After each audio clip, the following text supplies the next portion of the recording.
Hi guys, welcome back. I am Vivek Singhal from tradingwithvivek.com और आज हम बात करने वाले हैं अपनी V40 लिस्ट की। V40 लिस्ट मैंने जैसे पहले एक वीडियो बनाई हुई है, तो उसमें अपने ऑलमोस्ट काफी सेक्टर्स के जो टॉप ट्रेडिंग स्टॉक्स हैं, जो टॉप कंपनीज हैं, उनका नाम है। और ये इसी तरीके से है जैसे निफ्टी 50 होता है एंड BSE में जो सेंसेक्स है उसमें 30 कंपनीज हैं। तो मैंने अपनी एक लिस्ट बनाई थी V40 कंपनीज। उसमें 40 कंपनीज हैं और सारे ही जो अच्छे सेक्टर्स हैं उनकी मार्केट लीडिंग कंपनीज को उसमें ऐड किया हुआ था कि जैसे वो एक इंडेक्स के रूप में आगे चल सके। और क्योंकि एक परेशानी हमेशा से आती है कि विवेक भाई कितनी कंपनीज की बैलेंस शीट को चेक करें, कितनी कंपनीज के बिजनेसेस को चेक करें, तो यहां से ये परेशानी खत्म हो जाती है। एक बार आपने इन 40 कंपनीज को अच्छे से समझ लिया, इनके बिजनेसेस को समझ लिया, मैंने समझने के बाद ही इन कंपनीज को एक लिस्ट के रूप में बनाया, उसको एक नाम दिया V40। तो यहां पर ये परेशानी खत्म हो जाती है। डेली बेसिस पर अब इनके बिजनेसेस को समझने की जरूरत नहीं है। एक बार 40 कंपनीज के बिजनेस को अच्छे से समझ लिया, अब इनके जो क्वार्टरली रिजल्ट्स आते रहेंगे या न्यू प्रोडक्ट्स ये लॉन्च करते रहेंगे, सिर्फ उनको समझते रहे, मींस अपडेट करते रहे अपने आप को इन सभी कंपनीज के बारे में, तो बाकी फर्दर एनालिसिस की जरूरत नहीं पड़ती। ये उस चीज में सबसे बेटर होती है जब हम किसी जॉब में होते हैं, हमारे पास बहुत ज्यादा टाइम नहीं होता और हम डेली बेसिस पर 15-20 मिनट्स, हाफ एन आवर दे सकते हैं अपने उन स्टॉक्स को वॉच करने में, थोड़ा बहुत रीड करने में उससे ज्यादा टाइम नहीं होता। वीकेंड पे हम थोड़ा सा ज्यादा टाइम दे सकते हैं। तो ये एक कंसोलिडेटेड लिस्ट होती है। इसका एक और फायदा होता है, जैसे काफी लोग चाहते हैं कि विवेक भाई म्यूचुअल फंड का कोई सब्स्टिट्यूट हो तो बताओ जो म्यूचुअल फंड से ज्यादा अच्छा रिटर्न दे सके। So this is one of the substitute. SIP का या म्यूचुअल फंड, मतलब म्यूचुअल फंड में लमसम का या फिर SIP के रूप में, तो इसमें एक बड़ा अच्छा सा तरीका होता है कि जो भी स्टॉक उस महीने 200 डे मूविंग एवरेज के नीचे आए उसमें पैसा लगा दिया जाए, तो ये एक्यूमुलेट होता रहेगा। यहां से पैसे निकालने की जरूरत नहीं पड़ेगी। जैसे म्यूचुअल फंड से पैसे निकालने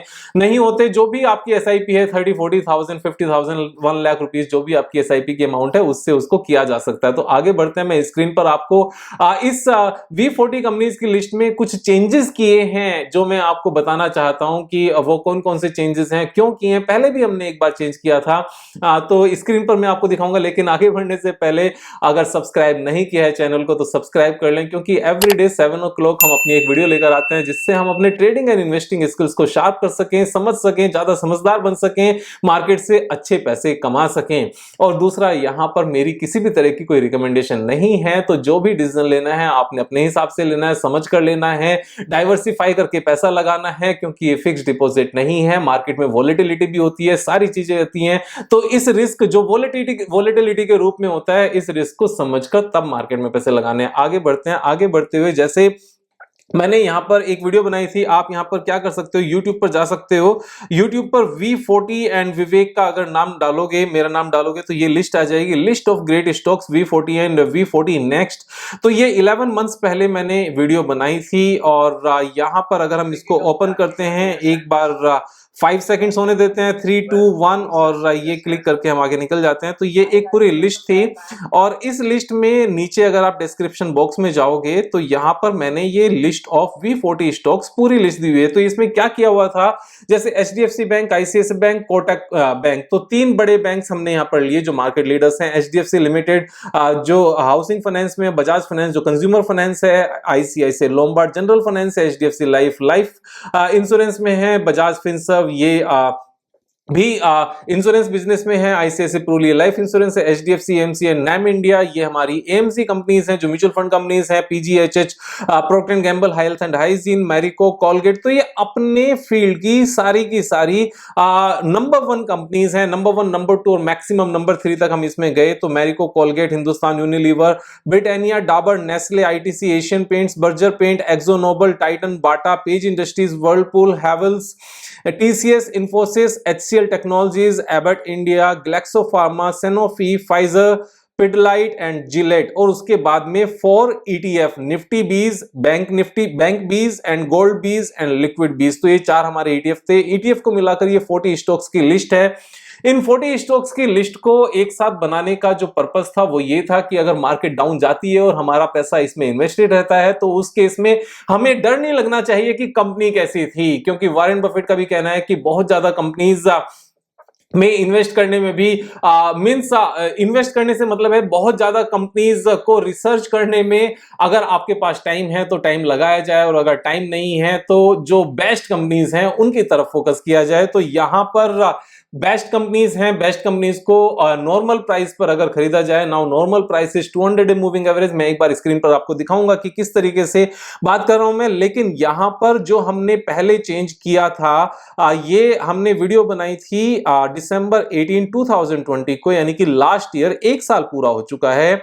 आप इन कंपनीज की अगर परफॉर्मेंस देखोगे पिछले एक साल में कैसी रही है तो वो भी आपको पता चल जाएगा। All have done very good. और अगर हम इसमें हमने जो चेंज किया था वो चेंज किया था, एक वीडियो बनाई थी, Britannia removed and Bajaj Holding added, why, what's wrong with Britannia. तो यहां पर ये चेंज किया था। अगर हम इसी लिस्ट की बात करने लगे तो यहां पर ब्रिटानिया को हम पहले से ही निकाल चुके हैं।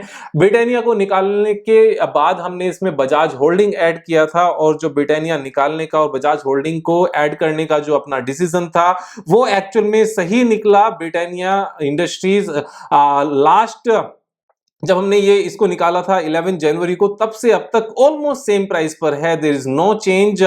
और हम अगर बजाज होल्डिंग की बात करने लगे, बजाज होल्डिंग में क्या डिफरेंस आया है, तब से क्या इंपैक्ट आया है, तो बजाज होल्डिंग उस टाइम पर 13,120 था, और 13,120 के बाद में पिछले एक साल में, जब से एक साल नहीं, ऑलमोस्ट 10 मंथ्स में 75% का गेन दिया है। तो अगर हमने ब्रिटानिया को ही रखा होता तो हमारा ब्रिटानिया शेयर एज सच कोई रिटर्न नहीं देता, लेकिन ना हमने ब्रिटानिया को निकालकर बजाज होल्डिंग को लेकर आए तो उसका ये फायदा हुआ। ब्रिटानिया को क्यों निकाला था, बजाज होल्डिंग को क्यों रखा था, इसके लिए आप ये पूरी वीडियो देख सकते हैं, व्हाट्स रॉन्ग विद ब्रिटानिया। तो इसको सर्च करने का, किसी भी वीडियो को इस तरीके से सर्च करने का एक ही तरीका होता है कि आप YouTube पर जाओ, YouTube पर यहां पर ब्रिटानिया लिखो एंड साथ में मेरा नाम लिखो, तो ये ऑलमोस्ट सारी ही वीडियोस उस केस में वो टॉप पर निकलकर अपने आप से आ जाती हैं, क्योंकि ये दोनों का कॉम्बिनेशन होता है। और यहां पर अब हम बात करते हैं कि क्या चेंजेस हमने अभी किए हैं। जो चेंजेस अभी किए हैं वो बेसिकली हमने 2 स्टॉक्स को निकाला है, 2 ETFs को निकाला है, और वो 2 ETF कौन से हैं जो मैंने यहां पर बताए।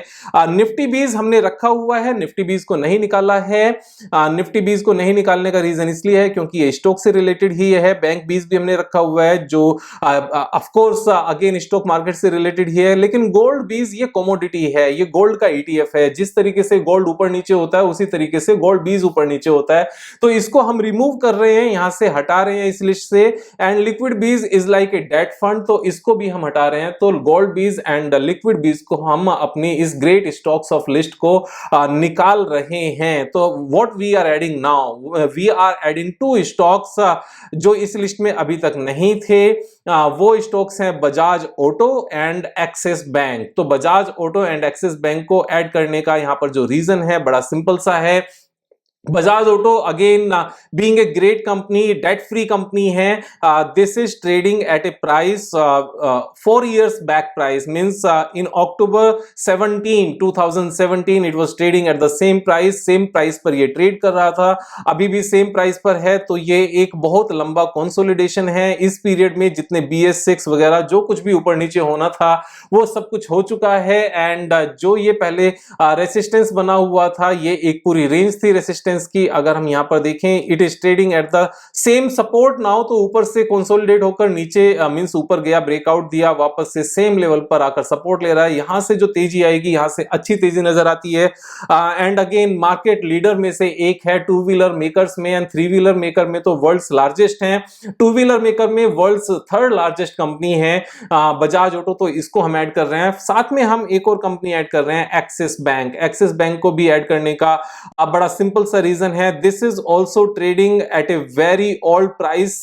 यहां पर 2015 में it was trading eight 654, now trading at 693। तो कुछ भी यहां से बढ़त नहीं आई है लास्ट 6.5 years में। तो ये एक बहुत बड़ा पीरियड है, 6.5 years में ऑलमोस्ट सेम प्राइस पर ट्रेड करना। जबकि हम यहाँ पर Bajaj Auto and Axis bank दोनों के ही अगर रिजल्ट्स की बात करने लगे तो रिजल्ट्स यहाँ पर सब कुछ इंप्रूव हो गया है। एक्सिस बैंक की अगर हम पहले बात करने लगे तो एक्सिस बैंक में जो फिलहाल highest ever means trailing 12 months का नेट प्रॉफिट है that is 10,000 crore. Books are clean now, revenue is much more higher 64,000 crore and 2005 में कितना था 35,000 करोड़, तो ऑलमोस्ट तब से डबल रेवेन्यू हो गई है and net profit has also increased, highest ever performance है, बुक्स आर क्लीन। और बैलेंस शीट में अगर हम देखें 2015 में जो इनका लैंडिंग कैपेसिटी थी that was 4.5 lakh crore and अभी जो लैंडिंग कैपेसिटी है दैट इज 9.5 लाख करोड़, तो डबल से ज्यादा की लैंडिंग कैपेसिटी है।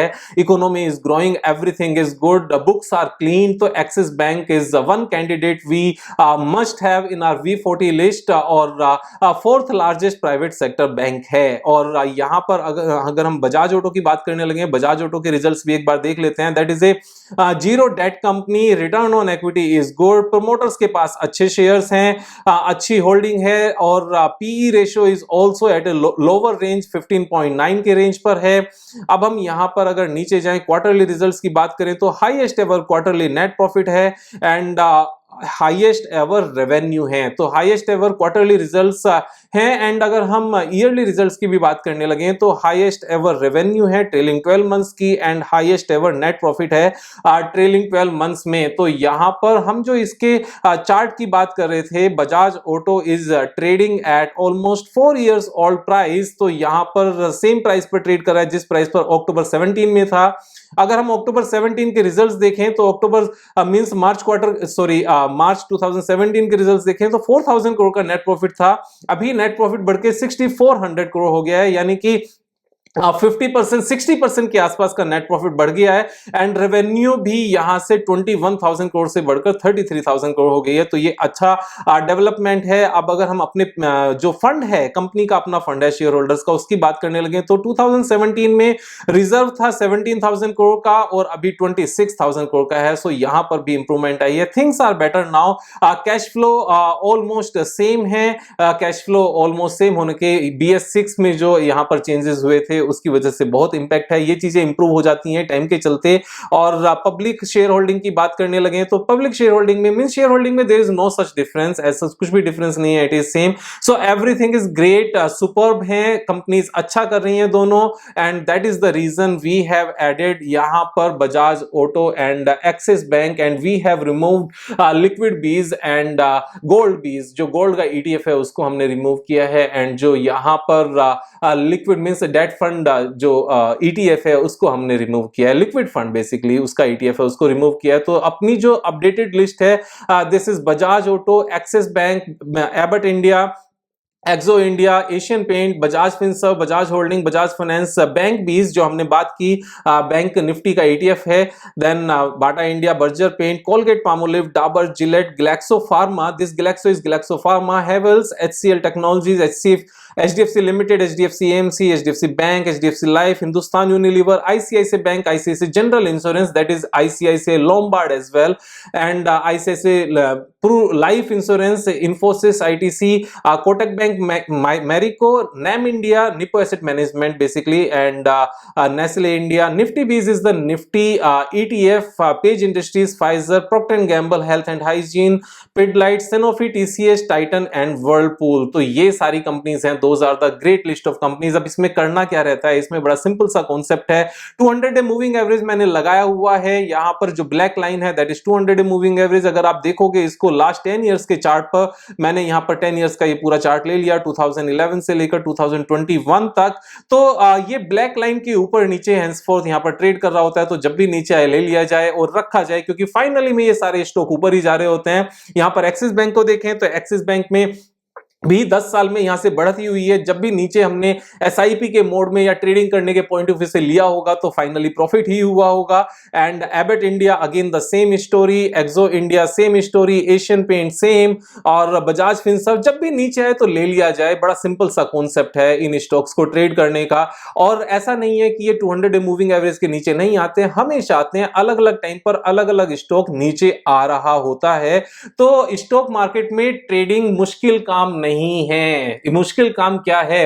धैर्य रखना, पेशेंस रखना, समझदारी के साथ ट्रेड करना, और जब चीजें नीचे आने के बाद में और नीचे चली जाएं तो वहां पर होल्ड करके बैठना, क्योंकि आपने सोच समझकर बिजनेस को सेलेक्ट किया है, फंडामेंटल्स चेक किए हैं एंड नीचे के लेवल पर आपने स्टॉक्स को परचेज किया हुआ है। उसके बाद में अगर चीजें और नीचे आ जाए तो ऐसा हो सकता है, because this is stock market. Volatility हमारा फ्रेंड है यहां पर। अगर वॉलेटिलिटी नहीं होगी तो हम फिक्स डिपॉजिट से ज्यादा कैसे कमाएंगे? फिक्स डिपॉजिट से ज्यादा कमाने का या बिजनेस जो ओवरऑल कमाता है, सपोज एक्सिस बैंक का अगर नेट प्रॉफिट 15% आया पिछले एक साल में, जो ज्यादा आया पिछले एक साल से, तो उस 15% से ज्यादा कमाने का क्या तरीका है? मोर वॉलेटिलिटी, कि नीचे जरूरत से ज्यादा जाए, ऊपर जरूरत से ज्यादा जाए, फिर नीचे आए, फिर ऊपर जाए।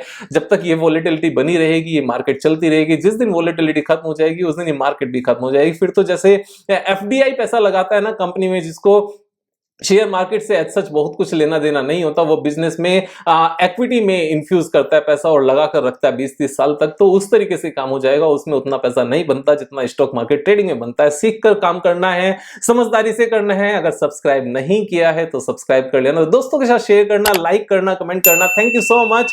कल फिर मिलेंगे एक नए वीडियो के साथ, तब तक मजे करो यार। Thank you so much. Have a nice day.